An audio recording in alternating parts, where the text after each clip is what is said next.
Hi, and welcome to Screens in Focus podcast, where we share and connect as we spotlight our favorite shows and movies. I'm Diana, and today we're talking about The Walking Dead Season 11, Episode 10, along with our recommendations on No Exit, Licorice Pizza, Peacemaker, Severance, and more. Margaret is back joining me today. Hi, Margaret. Oh, looking forward to this. Hello, Diana. How are you? How are you today? I am okay. How are you?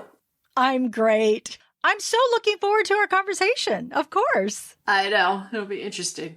So let's dig into the question of the day. So they're at the Commonwealth. This whole episode is about the Commonwealth, and everyone is assessed and assigned jobs. So I wondered what job they would assign either one of us or anybody after assessing us. So they take you in, they assess you. I want to know, what job would the Commonwealth assign you? Funny.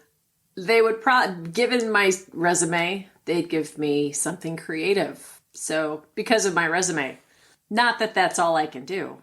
Right. No, it's whatever you present, because they don't have your resume in front of them, right? So you can tell them whatever you want. Like that, what's his face? The brother is the baker, not the doctor, because he didn't want to be the doctor. He wanted to be the baker. Exactly. So what about you? Would you be honest, or what would you do? Well, wait, I want to go back to you for a second. Because creative. No. But what? What does that mean? Because I thought so many things popped into my head for you, because I thought you could be like Ezekiel and work at the zoo, the petting zoo, right? So I could see you doing that. Yeah. And then I could see your welding experience. You could be doing something in that regard. Repairing that wall. Yes. Or you do so much remodeling of your own home yourself. You do so much of that. So you could work in that aspect, or of course the obvious, a photographer, right? But I don't know. But that you could make a career change. A forced career change. Okay, so I want to tell you, I put out a poll and I only gave them 4 options, right? And in that poll, I asked them if they would be assigned to be a trooper, a baker, a zookeeper, or a reporter. Those are all really good jobs, though. And so no one picked reporter. And it was the order that it went is most people picked zookeeper. Then they picked baker. Then they picked trooper. And then they picked reporter. Wow. Well, reporting is hard. I know it is. Well, they'd probably make me be a waiter. I don't know. No, they wouldn't. No, they would put you in the accounting office or something like that. You'd be crunching numbers. You'd be doing something like responsible. So funny. I see you as someone who would be the mediator, who would resolve things. Oh, I like that. Smartly. There we go. That's my role. I like that. Oh, okay. So the question of the day was, what job would the Commonwealth assign you? So friends out there, let us know what you think. What would be your role? You can leave us a comment on social media, our website, or email at screensinfocus@gmail.com. We would love to hear from you. The links are in the show notes. Okay, so episode 10, entitled The Haunts. So instead of that 6-month time jump that we were talking about, it's actually a 30-day time jump here that they've been at the Commonwealth. Get that? I don't understand how you it says that at the beginning. It says 30 days at the Commonwealth. Oh, well, I thought it said something about 33 days for Daryl. To graduate to his, I thought it was. That could have been. But at the very beginning, it said 30 days at the Commonwealth. Oh, okay. Oops. So they're there 30 days. And then, of course, most of our group is assigned various jobs. And Maggie and Lydia are mentioned, but we don't see Aaron or Eugene, and they don't mention them, which I find that very curious. And at the Commonwealth, there's a Halloween fun fest during the day and a masquerade shindig at night, which I found, it kind of blew my mind that they had this in a zombie apocalypse, but that's where we're at. So I want to know, what did you think of the Commonwealth? It's too perfect. It's like Alice in Wonderland almost, you know? You're going down that rabbit hole. You don't really know where you're going to end up. But I mean, even from before, when the original group got there with the ice cream and they really emphasized all of the positive stuff about it and all these creature comforts that they haven't had because of their situation. And now they can have them, like baked goods, the food, just the environment, just sort of like a small town America. It just was too perfect. So I don't think, they didn't, I mean, you kind of got a taste of how it might be structured because of all of the hoops that everybody had to jump through before they were actually let into the Commonwealth itself, instead of those train compartments, when they were being held. Yeah. The other guys. So the original groups, Eugene and all those people, Princess and, all those people, I can't name. But yeah, so I don't know. Everybody looked pretty happy, but it's kind of like a false sense of security, I think, for everybody, especially when they have all this other stuff that's going on before the break, where, the zombies, Walking Dead, whatever, the empties, they went through a whole litany of names. Mm-hmm. Rotters, they called them here. Rotters, right. And when they come into the compound and, Eugene is there, and where he killed them with the son of the mayor, of the lady. He's there with his girlfriend and they're all watching him. They walk through like the projects to get to this park and they're going to have a picnic. Do you remember that? Yes. From before? Yes. Okay. And so then all the zombies, or whatever you want to call them, those dead people are walking to them, and they want to eat them or take a nibble. But anyway, so it's like the ghetto versus the Park Avenue mentality. So where everybody is opening is Park Avenue, but where everybody really lives until they can elevate, right, is the ghetto. Mm-hmm. So what did you think? I mean, I don't like the Commonwealth. I mentioned it last episode that I didn't trust them.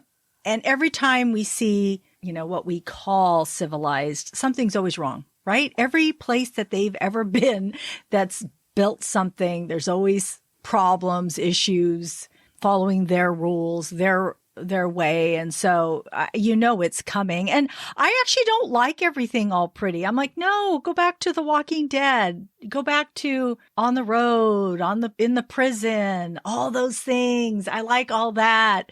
And here it just feels artificial. Yeah. Artificial. Doesn't feel real. Yeah. And I'm like, oh, you guys have to break free from these chains and get out.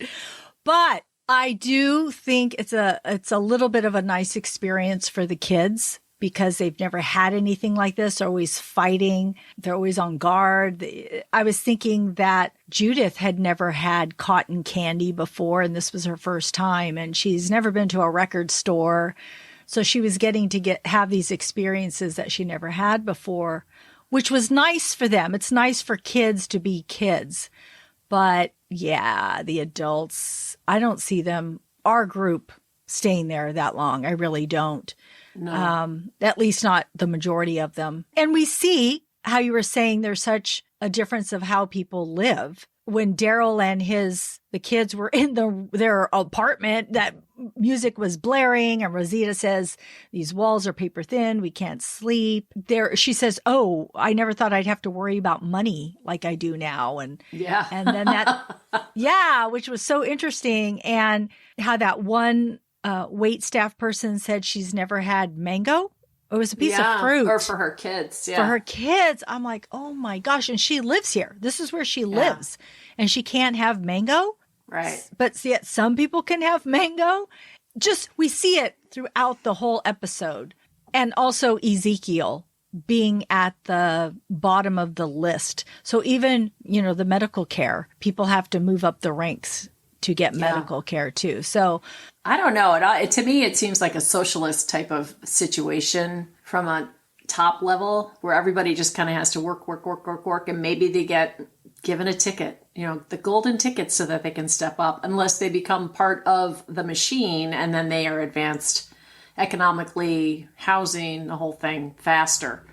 So, which is what Daryl's doing. And that's the only reason that Daryl's there, I think, is so that the kids can have a decent life. But it also is kind of like a vacation for everybody.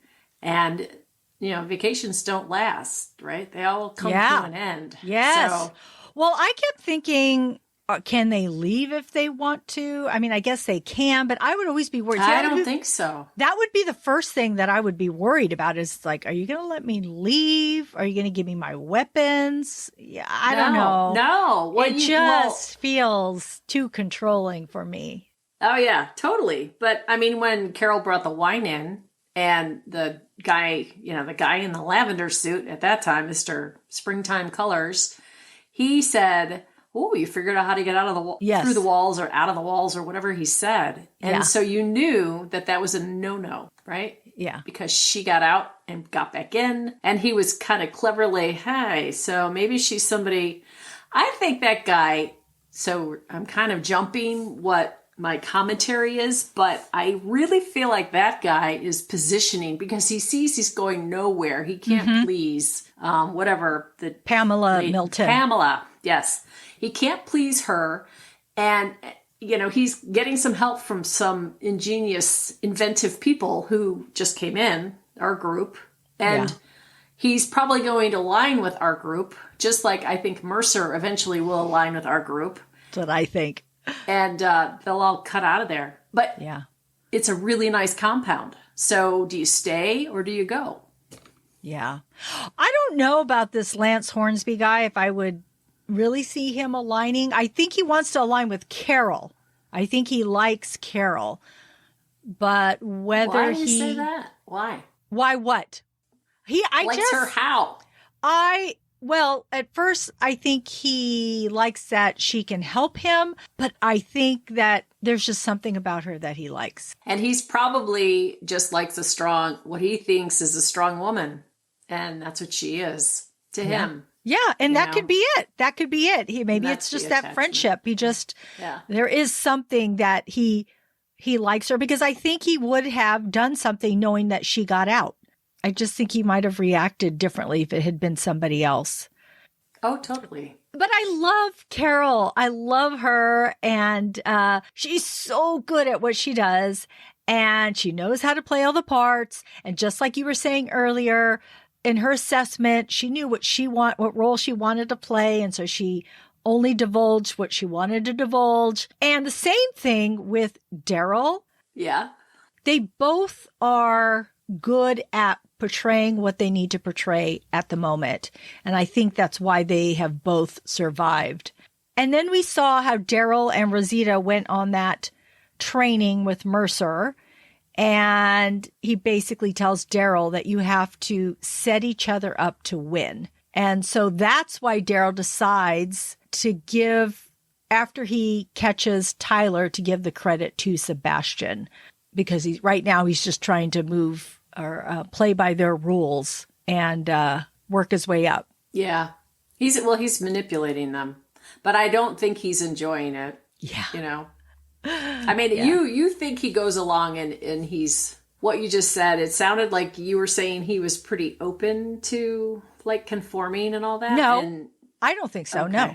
I think he's just playing the part to do that. But he doesn't play it very well because he does not hide his emotions. He's like he wears his heart on his sleeve. You can tell when he's upset about something, when he doesn't really want to go along, really, even though he does. So, I mean, from what I see. I think that he will let you see certain things, but then I think he withholds other things. Oh, yeah, he's not a talker. Yeah, but people believe him. People take him, like I had mentioned previously, he was with the Reapers and they put him through some tests, but they believed him. And then he was with the Marauders before and they believed him. So he can get people to believe that he is in their group.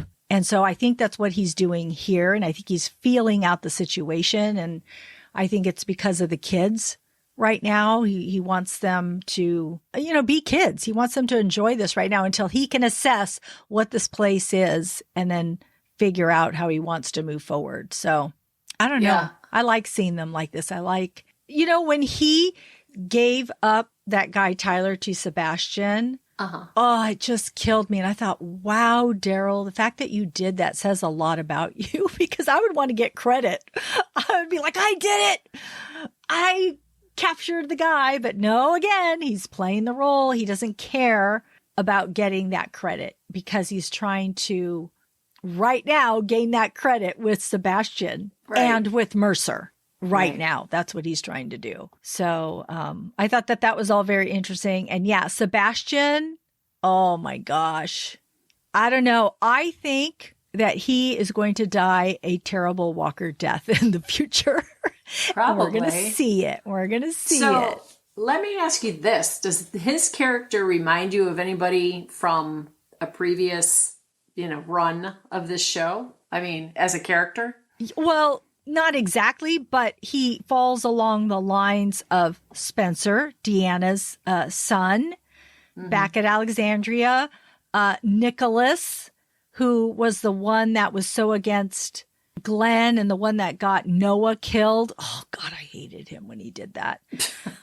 In that, when Noah died and got his face ripped off by the walkers in that revolving door. So he reminds me of those characters, except for here, he has a lot more money and control because of who his mom is. Right. Although his mother sees him when they're out in the woods doing their military training. Oh, yeah. And she kind of looks at him like, oh, God, my son. And he kind of looks at her like, shoot, mom saw me, in this light. Like I didn't want her to see me. So I thought that was a interesting interaction between mom and son. But don't you think just her history with her father and just the people being corrupt pretty much that's really what she is. Yeah. So it's kind of like the mafia almost where, you've got to do all these things to live up to the roles or the responsibilities that come with the title. And to me, it seems like she's glossing over a lot of stuff and that she's, she doesn't know who everybody is and she didn't think there was this much dissent. So obviously they're keeping her in a little bubble and telling her, people around her are protecting her. And yet her son, she's good cop, he's bad cop, as far as in interacting and engaging with people. That's how I see it. She's trying to pacify people, whereas he's trying to provoke things. He's definitely an antagonist. What I thought was interesting with Pamela Milton was that they gave the reporter job back to Connie. Exactly. Because she was a reporter previously, and they mentioned how Pamela Milton's brother was... I don't know if his job. Yeah. And he was somewhere in politics also. Yeah. Because of her. Or something. Yeah. Yeah, something. And so I thought, wow, you gave her another job in this field. And then the questions that she was asking Pamela Milton were not easy questions. And, I just thought it was so interesting that she went up to her and she goes, oh, Connie, and, oh, this is your sister Kelly. So nice to meet you. Of course, she was just playing the part, I guess, too. But and yet she wasn't giving, but she wasn't giving that Lance Hornsby the time of day. Didn't have time for him. Didn't really care about the wine. I mean, every time he said he wanted to speak with her, so it was interesting to see that relationship too. I interpreted it as though this guy doesn't really matter. They're shutting him down. They are. So he's either going to leave or, so he's got nowhere to go. As far as just feeling like he matters. Because I think originally he did kind of matter, didn't he? I thought so too. When they first introduced him, yeah. That's why I'm surprised at his role here and how she's treating him, because he was the one who went to Alexandria to meet with everybody and give them their choice. And he was the one handling Eugene and the whole group when that happened. Right. He's the one announcing Pamela Milton is here. So I feel like he's the spokesperson for a lot of this, yet she doesn't want to give him the time of day for anything. So he's her press secretary. Yeah. Yeah. Oh, but you know what was interesting? And I didn't catch this till the second time. When Tyler had when he took Max as a hostage and was trying to get Pamela to notice him and listen to him, and everybody was sitting there with their mouths hanging open. Max, that woman that he had the knife on, she said, "I'm like you. I'm like you," to him. Oh, I couldn't understand what she said. And that's why he dropped her. I mean, right before that, right? Or possibly he put the knife to her throat. But I'm like, ooh, what does that mean? What does that mean? Is she in the group? So I thought that was, but you could barely hear her because she said it broken because she was gasping for air.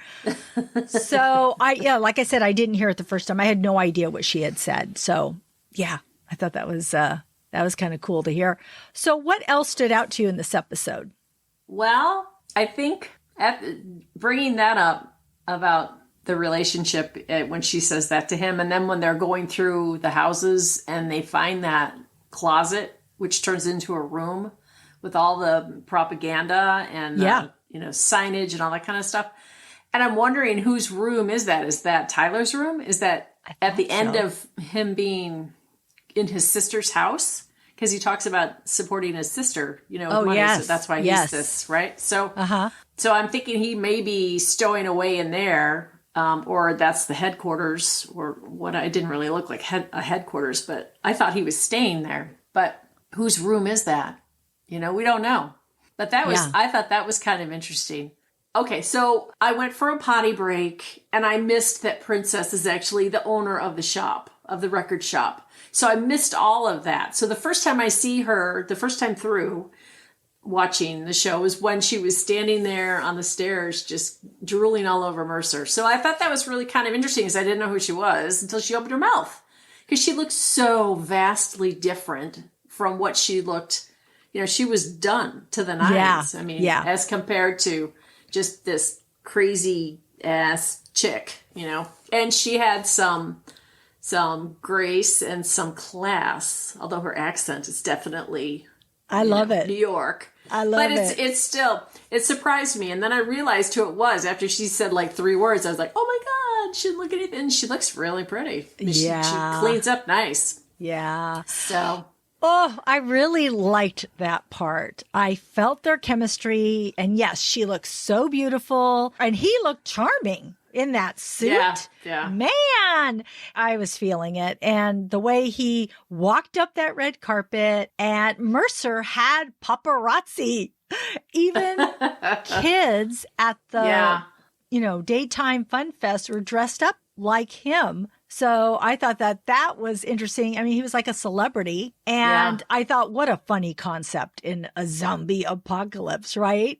And then I liked that she called him over in Spanish, and she did? Yes. And then he said something like, I didn't understand you, or I don't know what it was. She goes, I just wanted to get your attention. And then he invites her in, and she said she'd love to, and they walk up. And of course, that guy doesn't want to let her in because she's not on the list, and then she's not in the proper attire. And I'm like, oh my God, the things in a zombie apocalypse. Oh my gosh. But then of course, Mercer, she puts her arm on his and says she's with me, and they go in, and it was just a really nice moment. It was really nice. I really liked it. And it was really cute. On the Talking Dead, he didn't know what ship meant. And it was really cute. He kept saying, what do you mean by that? What do you mean? What does ship mean? And so Chris Hardwick had to tell him that, those two characters are people like them shipping, and what would their name be together? So they were throwing out names. But I just thought it was really cute that the actor himself didn't know what that meant, and that he was being shipped with Princess. His character, Mercer, was being shipped with Princess. So I thought that was kind of cool. Yeah, see, I'm not even clear on what is meant by that. Ship means like basically like relationship. Oh. So when you ship somebody or ship something, that's when they combine the names, together. No, this is all like over my head. They were just saying, that they're the couple, basically. Just like Connie and Daryl. A lot of people ship Daryl and Connie, meaning that they want them to be together and want them to be a couple. Oh, okay. So I'm getting educated. Yeah. Let's talk briefly about Mercer and Daryl. Oh, I have a question, though. Sure. Is Mercer from here, or is he from someplace else? Is he British? Because you watched the Talking Dead thing. No, he doesn't. No, he sounds like he's from the U.S. Here. Yeah. Oh, okay. Yeah. He sounds like he does as Mercer. So, okay. Man, he is a big guy. Yeah. Yeah. He really is. His muscles were busting out from his t-shirt that he was wearing. Oh, gosh. But so Mercer and Daryl, I find this relationship very interesting. I wasn't sure about Mercer in the beginning, on the first half of season 11 when we first saw him. I really wasn't sure, but he hasn't done anything wrong or bad. So I'm like, you know what? He's a good guy. He's just here to follow the rules and to have a place to be, because he tells Daryl, I've been out there and this place ain't so bad. So, I don't know. I think he's going to come away with Daryl and the group, maybe. Mm-hmm. What do you think? Oh, totally. He's going to align with them. If you saw the way that Sebastian talked to him about, I know, go get him. I mean, he squished bug kind of attitude. Yeah. So I think that the mother, Pamela, has the same sort of attitude toward him, and it isn't because he doesn't do his job. It's just because they're, uppities. I mean, they don't want to. I don't know. It's just they haven't given you enough private conversation for you to really figure out where these people are coming from, because it's all. They're on stage, they're presenting, Yeah. Mm-hmm. Whenever you see them, except for the Sebastian guy. So we know where he's living. I mean, we know what he's all about, but we don't really know what she's about. She's kind of weird with that haircut. Oh, I don't like her hair. Do you? Do you like her hair? She's got a nice, pretty face, but that's funny because the husband said the same thing about the haircut. He said, where does everybody get these haircuts in The Walking Dead? So yes. But you were talking about Mercer and Daryl, and you took off on Pamela's. Oh, and I went off on a tangent. Okay, so he's either one of those people who sees a lot of, he really can judge, right? But sees a lot of potential in Daryl, but he doesn't know Daryl's story. Daryl looks like hell, man. I mean, he looks like he's been through everything anyway. He's just a very rugged-looking kind of guy. Uh-huh. And we know his history. Mercer is pretty squeaky clean looking as far as he does not look like he's been troubled a day in his life. He's got a pretty face. He's got a kick-ass body. It doesn't look like he's really had it difficult, whereas he doesn't wear it the same way that Daryl does. So I don't know why he's testing Daryl the way he is, because he's pushing all of his buttons just to try to break him, I think. But does he want to break him, or does he want to give him more responsibility, or see that he's a better fighter, or put him in some kind of position of power? It's like when you train, like my nephew in the Army tried to, did this, that, and the other thing to move up the ranks as far as being a ranger. And he was in that thing training, I don't know how long it was, months, and they would just cut people just on a day for whatever reason. He made it all the way through, but the other 4 guys that he was with, they all got cut. So I don't know what they saw in him. This is the same kind of thing. It's military training. So they saw something in him and he progressed. He's now a captain. So, I mean, it paid off for him, but I'm sure he went through hell in a handbasket before he came out the other side, physically, mentally, emotionally, the whole deal. So I think that's kind of if we learned that Mercer was like a real, true military guy prior to getting this gig in this, fantasy land, it would be really interesting to kind of parallel that with what his experience would have dictated to him in order to flesh out all of the weaker people. Because some of those guys that were doing the knife skills, oh my God, they did not have. I like the guy that Daryl was with. He was a disaster. The guy that Rosita was with was better, but he still was semi-disaster-ish. Yeah, yeah. And she was like, forget about it. I mean, she was better than Daryl, you know? So I think with what you said about Mercer and Daryl, I do not think he's trying to break him. I think he's challenging him because I think that they do respect each other. I think that because they do kind of talk. I don't know. I just feel like this is going to be a relationship of respect between them two. And I think that Mercer is testing him and challenging him because he does tell him, get out of your own damn way. He says, you've been on your own and you've acted on your own, but now you need to basically support your teammates. That's what you need to do here. All right. What other thoughts or tidbits do you have on this episode? Well, this episode was challenging for me because it was not as wild and interesting as the previous one. So I know that you have to lay groundwork for things to happen, but damn, not enough happened. I want to know why everybody's really there. I mean, I think really the only reason that Carol is there with Ezekiel is because he needs to have surgery and they can't get it anywhere else.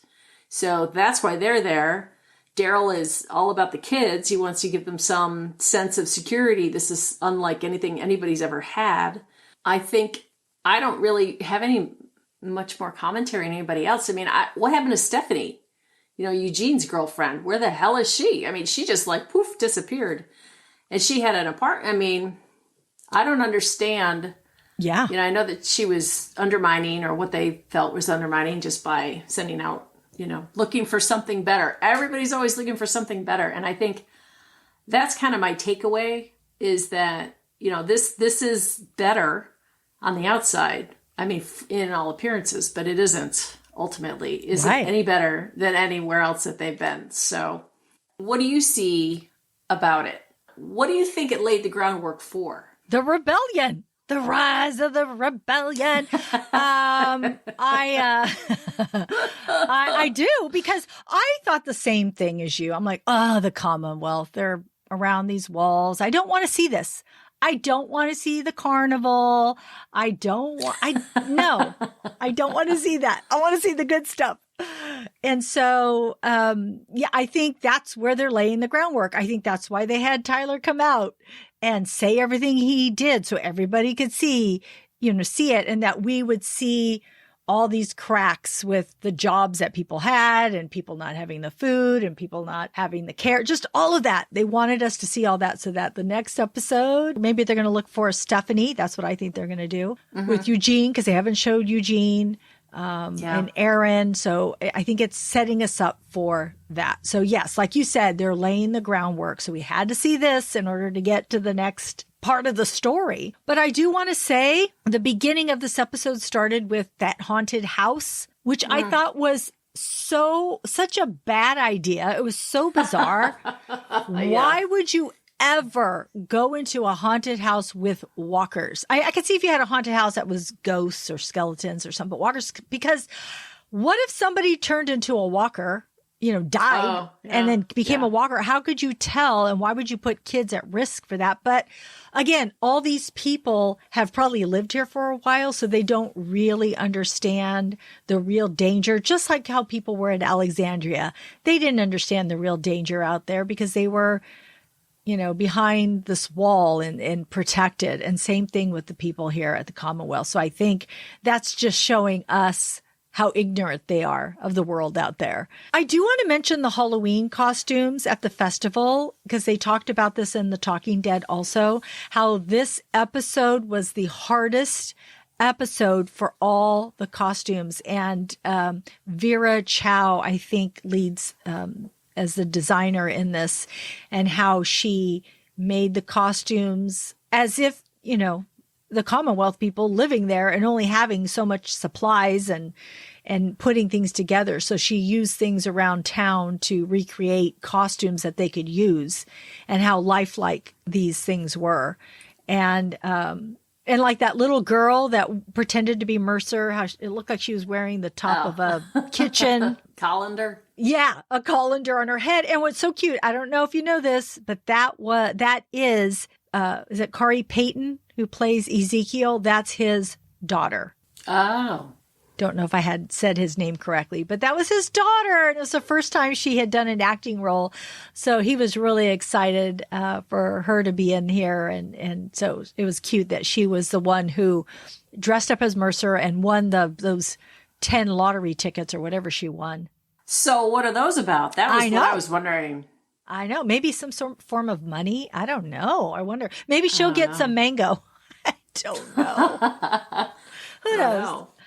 And then also that we see Judith make a friend, May, which I thought was a really cute relationship. I feel that Kaylee Fleming is so good as Judith. I believe her as this young girl who's wise beyond her years. And I just liked seeing her interact with May and how she asked her for the receipt. And she says, oh, no, it's a gift. She goes, oh, no, I want it as a memory of this day that you gave up to me. So I thought that was really cute. I also liked how her and Daryl were looking at each other in the mirror when Daryl first put the stormtrooper outfit on. I thought that was a really cute moment. But what I really liked about what Judith said was when Daryl asked her and RJ about staying there, and RJ, of course, wants to stay there. And Judith says that she would want to stay there as long as her mom can find her. And it's funny, but at the beginning of the episode, that was the first thing I thought. I'm like, why are they at the Commonwealth? How will Michonne ever find her kids? Yeah. That thought went through my mind. So I thought it was so interesting that Judith brought it up, and I thought it was really cute. Yeah, but maybe. Yeah. I'll just interject here. Maybe that's why they're staying there, right? Maggie and the other people chose to stay. Maybe they're staying there to let the other people, when they finally come home, know where everybody is. Could be. I like the part where Rosita stabbed the walker with his own leg. I thought that was a great moment. Yeah. I think that Magna downplayed her skills, because why would she be a wait staff unless she wanted to be? Because I think that she would be out there training as a trooper also, because that's the type of person I see her as being. I thought it was such a nice gesture that Ezekiel gave Jerry's son Shiva's collar. I thought that was so sweet, a really sweet moment. And at the very end, that song, Eat the Rich, it was perfect when Rosita and the stormtroopers were going through and finding that secret room. I'm like, this is the perfect song. So I thought that was really cool. Yeah. All right. We are at our segment, and the award goes to.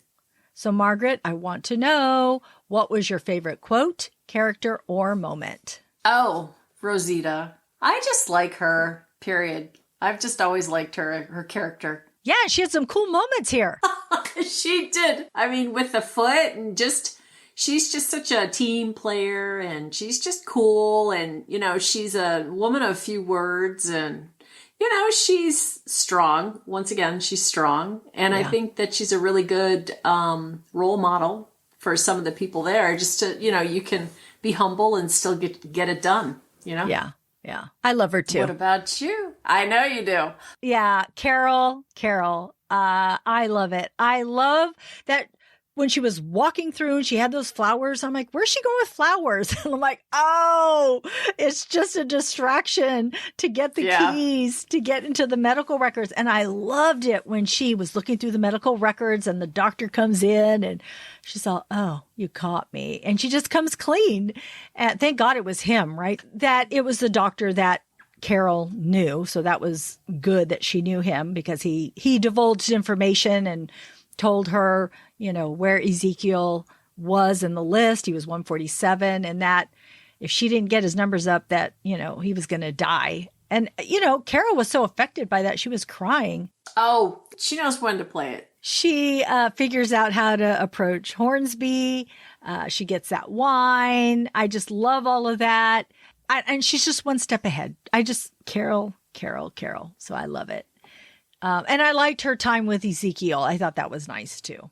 So she wins my award for this week. All right. So what do you hope to see in the next episode? And or do you have any predictions? I'm just wondering what's going on over at Alexandria. I'd like to see that. I'd like to see where everybody else is.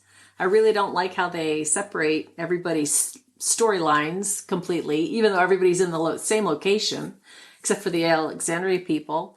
And then just, Mercer, the relationship between Mercer and Rosita, just in that role with the group. And then the pink suit guy. I mean, I'd like to know what's going on with him. Yeah. I think something will happen with him. What do you think? I mean, how could it evolve for you for the next episode? I, of course, want to see the rise of the rebellion that I just said, but I saw a preview. I don't know if you saw this preview where Eugene and Princess are in a room and she's on the lookout and he's trying to get into, he's got keys, I think. It was only a minute, so I don't recall too much, but he brings up this big suitcase or box and and then she keeps telling him basically, I don't have enough time or you're running out of time. And he says, how much time do I have? And he wants her to calculate the way Eugene calculates and she doesn't know how to calculate. It's so funny. That whole thing, that was funny in itself. But as she opens up and they both look into this box, the preview ends. They are running out of time, and I don't know if people are coming in, people are coming back. I don't know if they're going to get caught. I don't know what's going to happen. So I'm really excited to see that. But I think we're going to start to see our group sneaking around and trying to figure out what's happening, what everybody else is hiding, and this whole rebellion thing. So that's what I'm looking forward to. That wraps up our conversation on The Walking Dead, and I cannot wait for the next episode.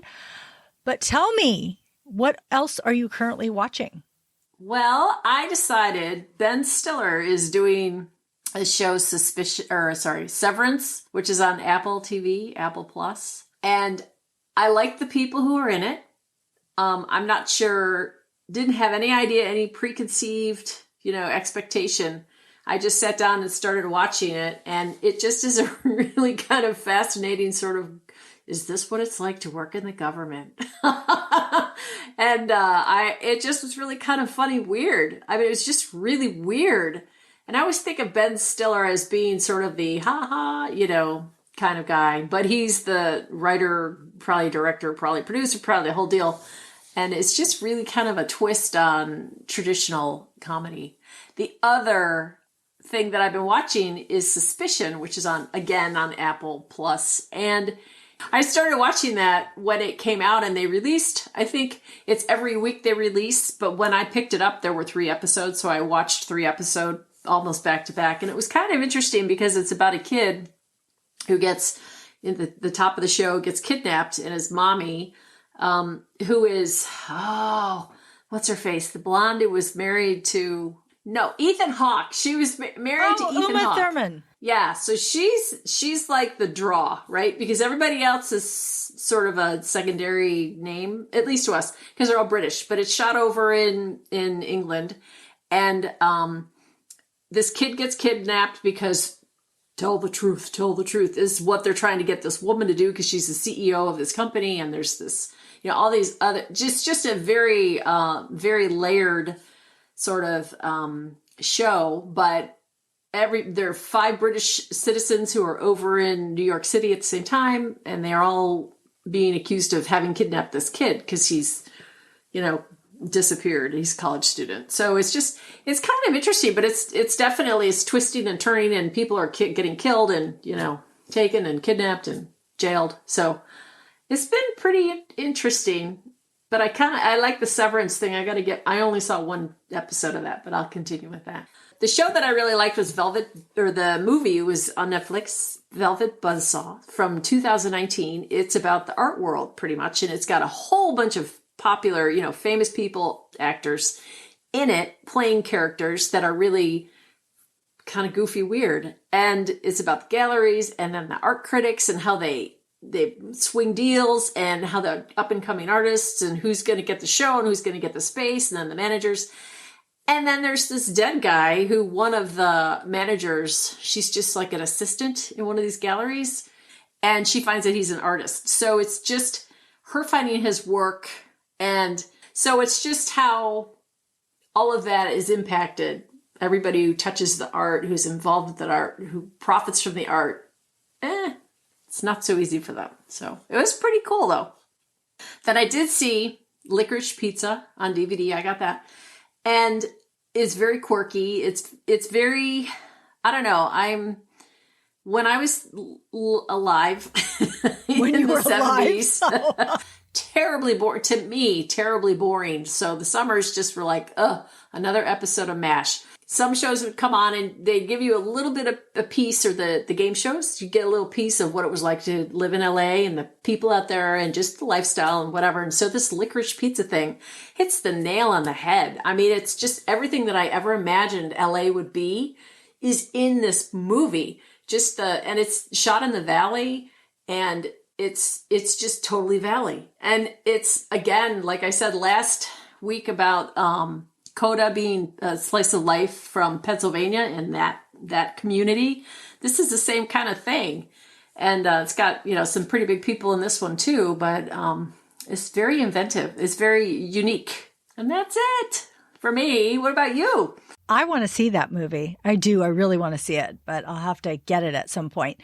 So I wanted to bring up 1883, even though we talked about it last week, but we both saw the finale. We were both totally gutted. We both texted each other about it. It's so good. 10 episodes. I cannot tell you out there, please go watch 1883. Paramount Plus. It's so good. Figure out a way to watch it. It's amazing. It's a limited series, unfortunately, which means we're not going to get a season 2. Taylor Sheridan said he wanted to make a 10-hour movie, and that's what he did. And so it ends with this. There's going to be another 1932, which is another piece of this. Different, yeah. But it's still continuing. But 1883 does not, these characters, we will not see these characters again. No, but it's still going to be as good, though. But I love the character so much. The story, it's so good, everybody. Please go watch it. It's so, so good. I watched the finale of Euphoria season 2. Man, that was a ride on HBO. Max, Zendaya deserves an Emmy. I really think that. And I'm worried for Fez. And this is a show not for everybody, but it's super popular on HBO. I'm just worried about Fez. That doesn't mean anything to anybody who doesn't watch this, but he's like this guy, this drug dealer, didn't have the greatest life, but he has this one kid that he grew up with, and they grew up tough and hard. But you know what? You can't help but like him. You can't help but root for him, even though he does some bad things. And so now the season ended with him, in a predicament. So we'll have to see what happens to him. I'm also watching Peacemaker on HBO Max. This is a DC Comics character. Peacemaker is played by John Cena. This Peacemaker was in Suicide Squad. James Gunn directed and wrote both Suicide Squad and Peacemaker. So he is a character from that. I'm midway through, maybe. My son said, you must watch this. You must watch it. So I had to tune in. It's there's a lot of excitement and fun in it, kind of some silliness. And I'm also watching The Gilded Age on HBO Max. It's a period piece showing the conflict between old money and new. So that's been interesting. And of course, American Idol has started. And so I'm tuning in. I know Margaret's tuning into that too. And for movies, I watched No Exit on Hulu. It was Saturday evening and I felt like a thriller, and I'm attracted to films about the outdoors or facing the elements and being stranded. So, and trying to figure out who the bad guy is. So I tuned in. It's about a young woman in rehab who breaks out to get to her dying mother in Salt Lake City, but of course is stranded because of a blizzard. and is held up with 4 other people at a visitor center. And she soon discovers a kidnapped young girl in the back of a van. And that's when the intensity begins. It was predictable, but it was watchable. And I actually liked the young actress, Havana Rose Liu. I liked her character. And so I was kind of rooting for her. So those are my recommendations. I want to thank you, Margaret, for your insights and your recommendations. And thanks for joining me again today. Oh, thanks. Thanks for having me. It was fun. All right. That's our show. Thanks for tuning in. We are grateful you tuned in, and we hope something we said today resonated with you, gave you a chuckle, some happiness, some positivity, or inspiration. Please subscribe to our website and follow Screens in Focus and tell a friend. We would love more members of our TV club. You can rate and review the podcast on Apple, Stitcher, or wherever you get your podcast. This helps other listeners find us. We'll be releasing a new episode next week. Next show will be on The Walking Dead, Season 11, Episode 11. You can find our website listed in our show notes. See you next time. Bye. Bye.